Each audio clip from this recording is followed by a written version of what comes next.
Hello, welcome back. It's Tiff with the T. I'm back with another video. I'm just gonna jump straight into the video today. I know you guys don't have a lot of time. I'm not here to waste it. It's 2025 and I know we all have things to do. So I ghosted my boyfriend on New Year's Eve and I have not spoken to him since. Before I get into this, I just want to say that me and my boyfriend, we have been together for a year. Well, almost a year, 11 months, a year on February 2nd, we will have been together, okay? My boyfriend is also 34, grown man. He also is a homeowner, has a pretty good job, and also has a business that he's starting. So let's start there, right? So recently, obviously, like you all have known, I have become unemployed. And I have not been able to find a job. I have put in like 30 applications a day. I've got nothing, like barely even an interview. I've gone on 2 interviews. So I've been literally struggling and I no longer have the funds to afford these bills, okay? Anyways, okay, I'm gonna keep it together for this. I'm not gonna get stressed out. I no longer have the funds to afford these bills. It's something so crazy about having hundreds of thousands of dollars one day and then the next day having nothing. But that's what's going on right now.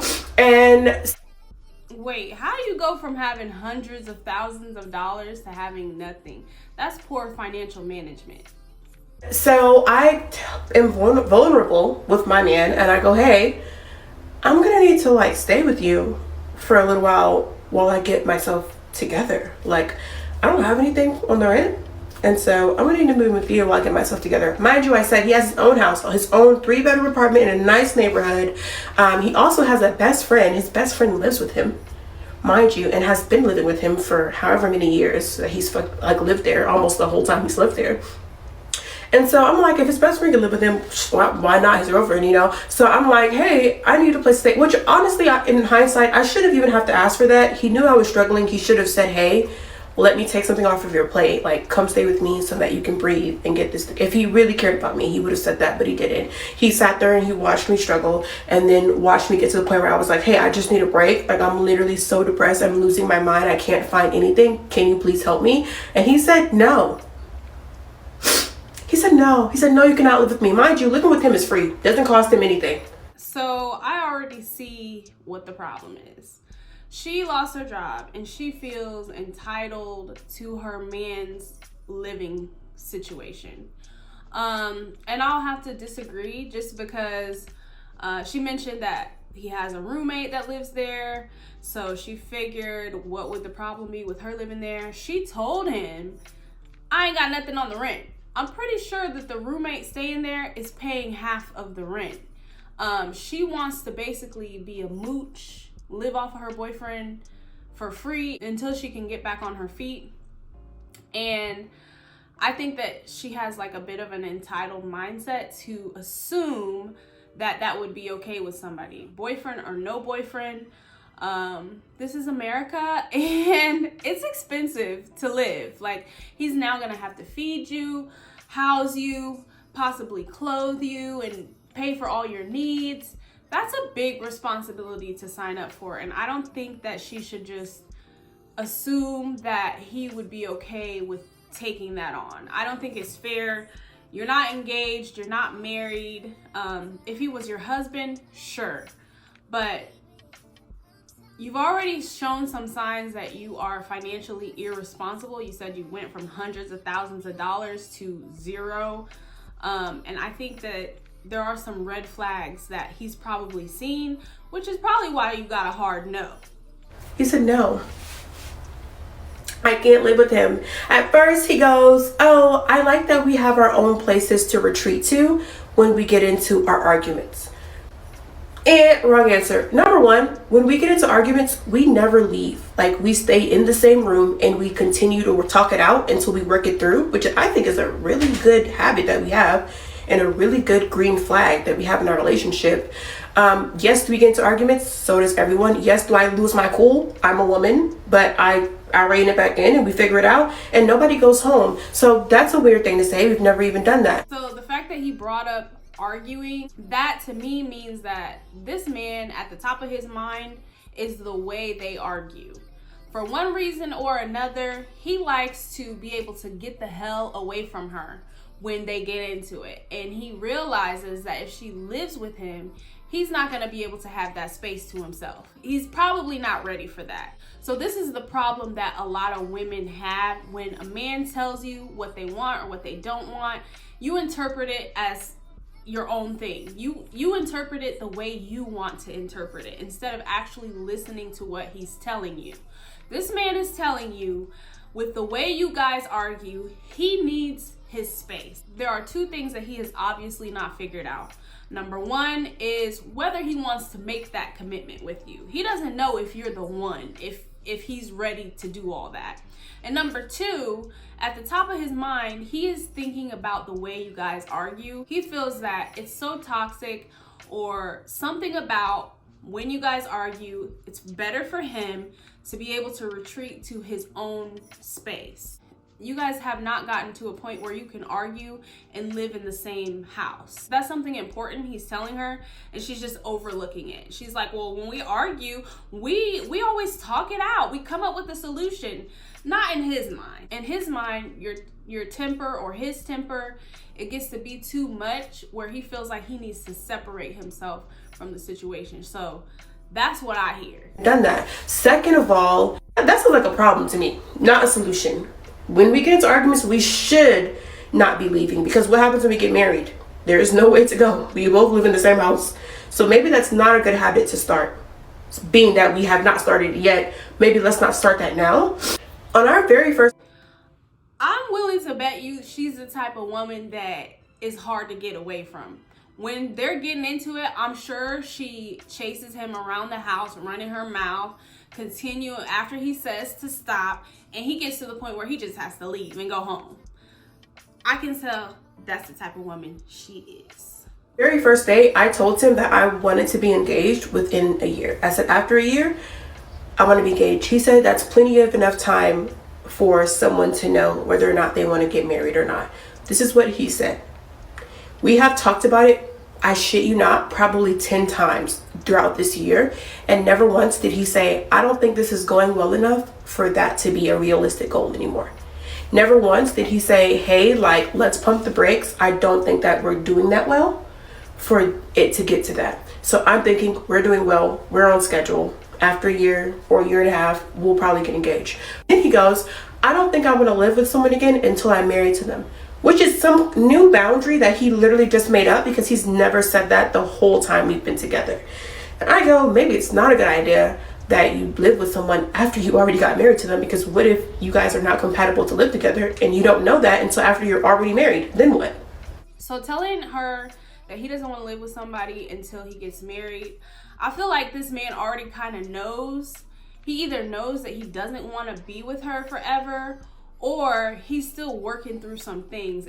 He hasn't quite called it yet. So rather than break up with her, he's willing to still work on the issues, but he's not willing to move her into his space while they're working on the issues. He's thinking she could potentially be somebody that I spend my life with, but I'm still not sure. And just because he didn't vocalize that, oh, I don't know if we're still on schedule for the 1.5 year engagement, doesn't mean that he's not processing things, right? It could just simply be that he has made up his mind that she's not the one, and he hasn't really found a good time to break up with her. Maybe he's waiting for the next incident to happen before he does break up with her. It seems to me like he's indecisive at this point, and she's pushing herself on him. That's really dumb, actually. And so I'm like, okay, that's a completely new thing, but granted, it's been a year. We set our goal for a year. Are we going to get married? And he goes, no, that was your goal. Since when was this my goal? It was my goal, but like, I thought we were in agreement, because you never said that we weren't in agreement. Clearly. And so this is something that men do. They will let you talk, and they'll just go along with what it is that you're saying. They don't open their mouths to correct you, but that doesn't mean that they are in agreement with what you're saying. A lot of times men just keep you around because you're a placeholder. They're waiting for something better to come along, or they're waiting for the explosive moment where they can finally tell you, I'm done, I don't want to do this anymore. And it sounds to me like that's what he's been doing. Women will say, oh, he led me on. He led me to believe that we were on schedule to get married. And no, you just simply took his silence as agreement. I made all this up in my head, and this was never a goal. I just thought it was a goal because I continuously talked about it, and he never said that it was unrealistic. As a matter of fact, he said the quite opposite, that it was a realistic goal to have. And never once, as we neared to the end of that year, did he ever say, hey, I don't think we're close to being married. Okay, so him saying that it's a realistic goal doesn't necessarily mean that he's telling you it's a realistic goal for me and you. He's saying that, generally speaking, yeah, I'd say a year and a half is a good timeline. That doesn't mean that he's saying he's planning his life with you in a year and a half he's gonna propose. That dude is not checking for you. So imagine my surprise when he says, I don't think we're close to being married. We still have things to figure out. Because a couple of nights ago, I got super irritated at him and yelled at him and told him to leave my house. And apparently that's enough of a reason for him to be like, whoa, I don't want to marry her. Yeah, you told him to leave your house. So he's wondering in his mind, okay, if you live with me, what's gonna happen? Like, if it's just so easy for you to kick me out of your house, like a stranger, what are you gonna do when I move you into my space? Are we gonna have legal issues? Are you gonna call the police? Like, what's gonna happen? The way she so nonchalantly said, oh, so because we got into an argument the other day and I told him to leave my house, that's a big deal. You asked this man to leave your house. All right. So yeah. And so I said, hey, I'm actually scared that I'm going to be homeless because I said, I'm actually thinking I'm going to be homeless because I don't have a job and these bills keep coming and I can't do it no more. I'm tapped out of resources. And I think I'm gonna end up, if you don't let me live with you, I'm gonna end up in my car, living in my car, something like being actually homeless. And he goes, well, plenty of millionaires have lived in their car before.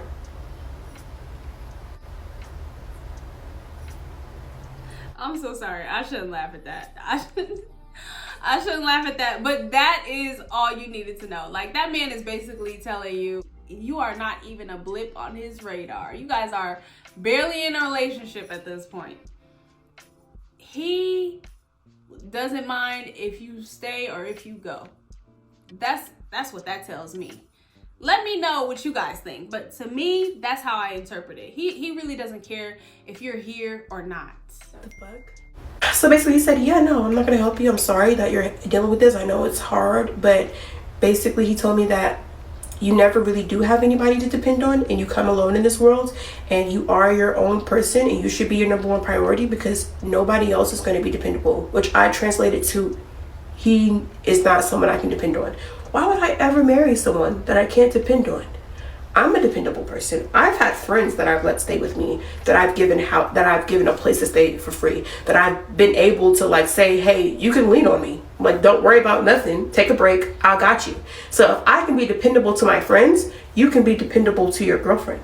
It's not a crazy concept. Yeah, we do come in this world alone, but relationships are the whole reason of everything. You should be able to depend on the people around you, on your community. They should be people that you can say, hey, you do owe a responsibility to the people you love and the people you care about. And apparently he doesn't think that way. And I don't think I can be in a relationship with someone who doesn't think that way. And so I decided that I kind of ghosted him. I just stopped talking to him and I probably will never speak to him again.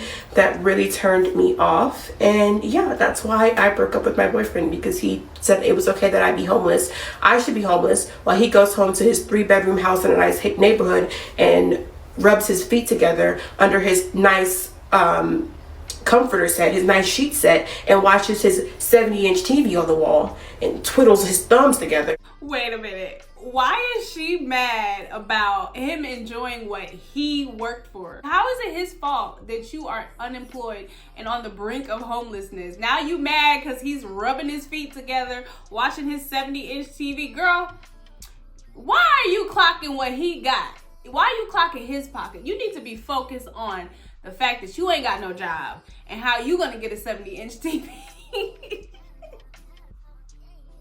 She is big mad. His thumbs together while I'm out in my car in the cold. Talking about he's gonna get me a blanket for Christmas so I don't be cold. You gonna get you a new bitch for Christmas. I ain't even. Oh my god. that was really funny. I guarantee you that man does not miss her. I mean, he was already 1 foot out the door. He was just kind of looking for something to push her out. You know, she was just a placeholder. But of course, I would love to hear from you guys. Let me know your thoughts in the comment section down below. Thank you guys so much for watching, and I'll see you all in the next video.